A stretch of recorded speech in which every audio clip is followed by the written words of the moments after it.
And all you have to do is look at the playoffs and see what those teams spent.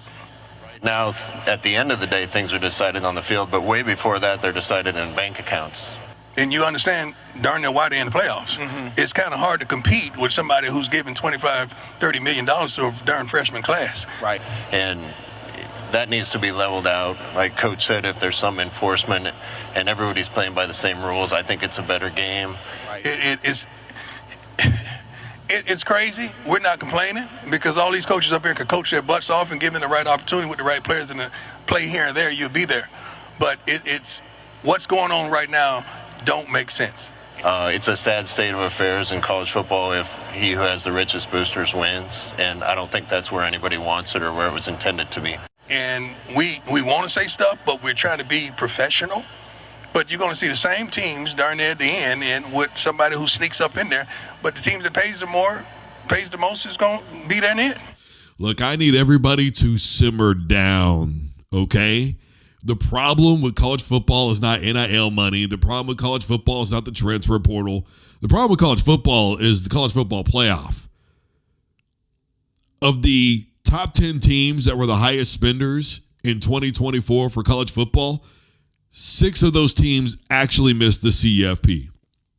And of the top 25 in total, 7 of them actually had a losing record.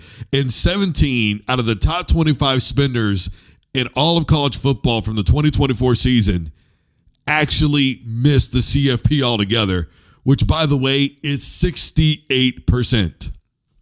Notre Dame was in the college football championship game. They weren't even in the top 25. Boise State, they were in the CFP. They weren't in the top 25. The spending doesn't have to do with what everybody thinks it has to do with. People have been trying to buy exceptional teams for years, whether it was professional, collegiate, even in the high school ranks, whatever the case may be. They have been trying to put the money together for a very, very long time. And it hasn't always panned out. Georgia, what were they? They were the 4th highest in all college football first round exit. OU, they had a losing record. Washington, they had a losing record. Florida State, we all saw that disaster last season. And what they spend, $10 million? There's no correlation between breaking the bank and winning football games. LSU spent $20 million and finished the season 9-4. Alabama was in the top 10. They didn't make the CFP. There's no correlation between NIL money and championships, at least not yet. The economics are going to be there when the economics are there. With all due respect to Coach Prime and Scott Frost and every other coach that's on that panel that is starting to complain more and more, even some of the coaches that were okay with this, they're starting to complain. I'm sorry, you're just not right. And it's bizarre that Prime, of all people, is the one that is starting to kind of lead the charge. And look, before we do anything, we got to discuss the dollars.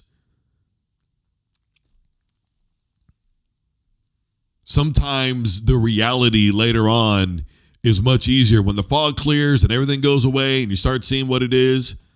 You know, I've been saying over the last couple of years, and now Arizona's football coach, Arizona State's football coach, pardon me, is starting to shine light on it. And that is, it's no longer about recruiting, it's about retention. You're going to have to do well, to me especially, when it comes down to the transfer portal. That's where you're going to have to excel. And then from there, you're going to have to be able to keep those players. And if you're going to recruit, then you're going to have to recruit well and be able to figure out guys that you know that you can keep for 4 or 5 years.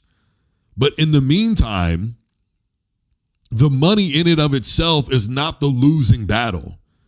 The transfer portal in and of itself is not the losing battle. Look at what Prime tried to do in Colorado. Maybe you can say it worked. Maybe you can say it didn't. I suppose it's on how you look at it. It has yet to net a championship is probably the bottom line for a good majority of people. It doesn't correlate. The problem with college football is the college football playoff and the fact that they still have a voting system. That's where your money is at. Because let's not forget, Alabama was actually ranked higher by the committee than Clemson. And so what happened? They pushed and pushed and pushed and complained and complained and complained about rules that were ridiculous anyways.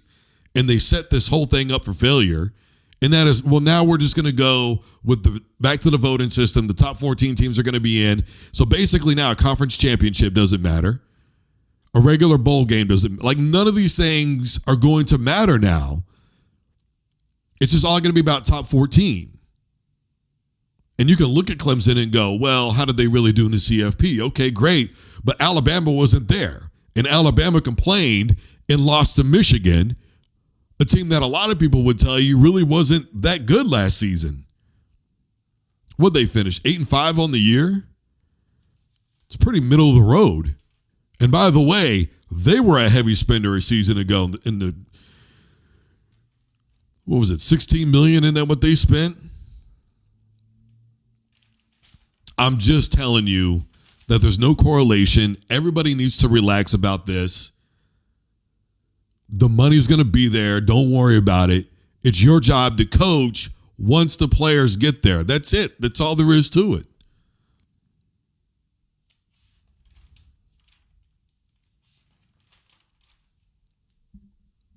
As long as we have a voting system instead of an actual playoff system in place with rules instead of voting, that's what's going to continue to destroy college football. As long as teams like in Alabama will get favor over somebody else, that will destroy college football. Technically, last year, they would have gotten favor over a conference champion in Clemson. They got favor over an undefeated conference champion in Florida State. I'm not going to rehash that. I've gone over it a million times. Georgia beat Florida State's practice squad. End of story. Everybody knew it. That's why ESPN got mad. Mad Dog called him a disgrace to college football. Coach Smart himself said what happened out there. People got to decide what they want. Okay? He knew what happened. They threw a middle finger up to the college football playoff committee and said, no, we should have been in. All the other guys went to the NFL. The players that were left behind just said, forget about it. The point of what I'm saying is, if you want to be worried about something, you need to be worried about the voting system as opposed to a rule system. Because the voting system keeps those teams that everybody keeps talking about that's going to have the money at the top visually. Because they're going to be the teams that are in the CFP every single year. The Angel Reese Effect is live. 2025 has been a pretty good year for Angel Reese. She's been on the cover of Vogue. She's on the cover of the WNBA 2K26 cover. She's on the cover of the NBA 2K26 special edition that also has Carmelo Anthony and the NBA MVP and NBA champion SGA on the cover. So she's marked out with that now. She's getting ready to release a major shoe deal with Reebok. And then in addition to that, this season, she had a 5-game stretch where she not only had a double-double, but at least 15 rebounds in every one of those games. And by the way, as of the moment of this broadcast, she's averaging 13 points a game and basically 13 rebounds a game. And before anybody says Mebound, she's shooting 41%, which is significantly better than what people are going to give her credit for. Now, the team isn't doing very good. We can look at a bunch of different factors, but the reality is despite everything, she's having success. She went out and she's getting a copyright put on Mebounds. She's having success. She's taken the script and flipping it on everybody. And there's people out there that still believe that Caitlin Clark is responsible for the success of Angel Reese. And before anybody talks about Angel Reese slapping the clipboard out of her coach's hand, I hope everybody that's upset with that is reserving that same energy for Travis Kelce. I hope they're having that same energy for Aaron Rodgers and what was going on in New York. I hope they're having that same energy when Peyton Manning didn't want to shake hands at the end of a Super Bowl. All this unsportsmanlike, bad teammate, yada, yada, yada. I hope you're keeping that same energy for everybody else. And before you say, don't compare them to those athletes, I'm not comparing them to those athletes. I'm comparing the situations. The situation is Aaron Rodgers shoved his coach on the sideline. The situation is Travis Kelce grabbed his coach on the sideline. The situation is Peyton Manning didn't show any sportsmanship at the end of the biggest game in the world. And people got mad at Cam Newton for walking out of the press conference when we found out later on there was a whole nother press conference for the Denver Broncos going on with an earshot. And it was the first time that they had done that, if I remember correctly. Or something that wasn't typically done, I should say. The bottom line is she's still enjoying success. Whether anybody wants to say she is or not, that's fine. And you know what? The slapping the clipboard thing, I'm not going to say I agree with it, but I am going to say that when you're an athlete and you care about winning and you're not winning, regardless of whatever the reasons are, at some point it's going to be, look, I'm frustrated. What are we going to do to flip this around? Things happen. You're in the heat of the moment. You do things that you might regret later on. It is what it is. Again, I'm not justifying it. I'm saying it happened. What I'm saying is if you're going to be mad at her for that, then you better be mad at those other situations too. If you're going to call somebody a bad teammate with literally no backing for it whatsoever, and she's still not the one, despite what people think, that started that nonsense with Caitlin Clark. Caitlin Clark was going around telling everybody, you can't see me. And she taunted her a little bit. No big deal. It's sports. But the media polarized it and made it way, way, way more than it actually was or even still is. And so because the media polarized it, other people polarized it. And it became a whole unnecessary thing. Completely unnecessary. She's eating. And she's eating good. Angel's going to be fine, and eventually she's going to be a champion. She was a champion in college. I believe she will be a champion in the WNBA. And speaking of women in sports, I'm sure a lot of people by now have heard about Alice Pereira, who has been signed to the UFC as the youngest female fighter that they've ever signed at the age of 19 years old, by the way. And now a lot of people are upset with Dana White because they're going, does anybody remember Julietta? You told her that she was only 20 years old and she wasn't old enough to compete in the UFC, and that you're not in your prime until you're 28 years old, and that you wanted her to go back down to Mexico and have fights down there. Now, something to add to that, to be fair, Dana also told her that she was really small. And if I had to bet the farm on it, that was probably the main thing because that was the first thing that Dana White had brought up. But still, because he brought up somebody being so young in one situation, it's kind of like, bro, we need fluidity and consistency in all situations, especially when Pereira has at least one well-known fight that has been flagged. That flight, my goodness, that fight that was flagged, good grief, is predicated upon, and this is according to Tapology, by the way, having basically insufficient evidence and documentation that the fight ever happened. There's two possible, but one that we know for sure. And the issue here is becoming with the UFC, and it's been a thing for a while now, and that is Dana White not just picking and choosing, but everything really essentially amounting to a popularity contest. The UFC has been allowing things to happen that should have never happened to begin with. Does anybody remember when CM Punk had a fight in Chicago? They knew he was going to sell tickets. And what did they do? They allowed him to fight anyways with no real true experience to speak of. They just let him in that cage, and it was an ugly nightmare. Then they let him back for another fight in Chicago again, knowing it would sell tickets, and it was another ugly nightmare. Now, decision, whatever. The point is, it wasn't a good look. In the UFC, people looked at that and they went, bro, come on, what are you doing? There are people that have been waiting for their shot, and you're just giving it away to somebody else. The ranking system has no real governing body to speak of. Their fights have no real governing body to speak of. They've answered to Mullins in Congress, who, by the way, is an undefeated MMA fighter. What is he, 5-0? And he's also in the Oklahoma Wrestling Hall of Fame, right? So he's got some credentials to be talking about this. And he's going, hey, how come we're having fights where a 14th or 10th ranked or 13th ranked fighter or somebody outside of the top 10 is competing for a championship? What's going on with 1 through 9? Are they just not available for a fight? And we just saw that with John Jones. He fought Miocic, and they didn't even unify the belts or attempt to unify the belts with Aspinall.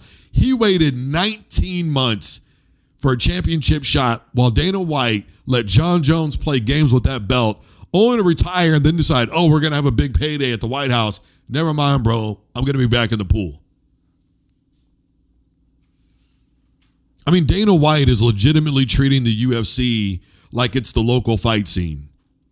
And if you've ever been a part of the local fight scene, you know exactly what I'm talking about. Local MMA fights are essentially 40-year-old guys who are at the gym and they decide they want to box somebody. So they feel like they can get into a cage, start scrapping, they can start wrestling, they train a little jiu-jitsu. One of the promoters is there. They've got half of the fight card as some of their people. And then along comes some 21-year-old to fight a 40-year-old who has no business being in there. They're competing for a local championship, and they are padding their record with tomato cans, essentially. And then they got to fight somebody that's authentic. They got to get in there with a real dog. They're swimming in the water with a real shark in muddy, murky, deep waters. And the deeper you get, the darker it gets. And that's where we separate the shark from the fish. Because only a few can really swim in that water. And they thought they had it good, and they were a local this, and they were getting their stockpiling their resume, and they were getting their big social media following, and every time they would post a win, it would get 100,000 views. And so now it's about popularity and likability. And so essentially what we are hearing when Dana White says no to one fighter for their age and their size, and yes to another fighter with real sketchy marks at this point, we look at it and go, dude, this is a popularity contest. This is not about the best fighter. He did it again with Conor McGregor. McGregor absolutely earned being a 2-division champion. But then he was allowed to hold up not one, but 2 divisions to go and fight Mayweather. It shouldn't have been allowed in the first place. Nope, sorry, bro. You've got championship belts to defend. You can do that on your own dime and on your own time. You've got titles to defend right now. You're not going anywhere. But Dana let it happen and supported him all the way. I mean, what did Dana really think was going to happen? I don't think anybody foresaw all the other stuff. But in terms of McGregor being a fighter, once he got that payday like that, come on. I think everybody kind of knew, like, it's over for McGregor. He doesn't have to be that guy anymore. And now he wants back in. Oh, White House, huge payday. McGregor wants to come back and act like he's about to take a fight, but he's not. Once he realizes that he's actually got to be in a fight, it's a mess right now. And the politics are running the UFC. And they are running the UFC into a dangerous place because they are not promoting fighters that are actually good fighters. They are promoting fighters to get big name fights to draw in big money. That's exactly why they have nonsense interim championship belts and BMF belts, because there's a title being defended or a title on the line, And so, we're going to be able to move that over to pay-per-view, and we're going to be able to charge more at the gate because there's a championship on the line, but not a real one. And it's bizarre that true UFC fans aren't really more to a point now where they're boycotting and going, we don't want that. It's not what our sport is about. And until you change it, we're not purchasing, we're not attending, we're not commenting, and we're not watching. And our UFC Fight Pass, it's all canceled, bro. You want to talk with your dollars and your silence. They correlate, trust me. All right, everybody, I am Drew Duncan. Facebook, Twitter, and Instagram is all at Drew Duncan Radio. I am wherever you are listening to broadcasts. Tell your device to play the Drew Duncan Sports Show. I am on YouTube, DRL, The Real Drew Duncan. TikTok is the same. Everybody stay safe, take care of yourselves, and have a wonderful rest of your night and or day.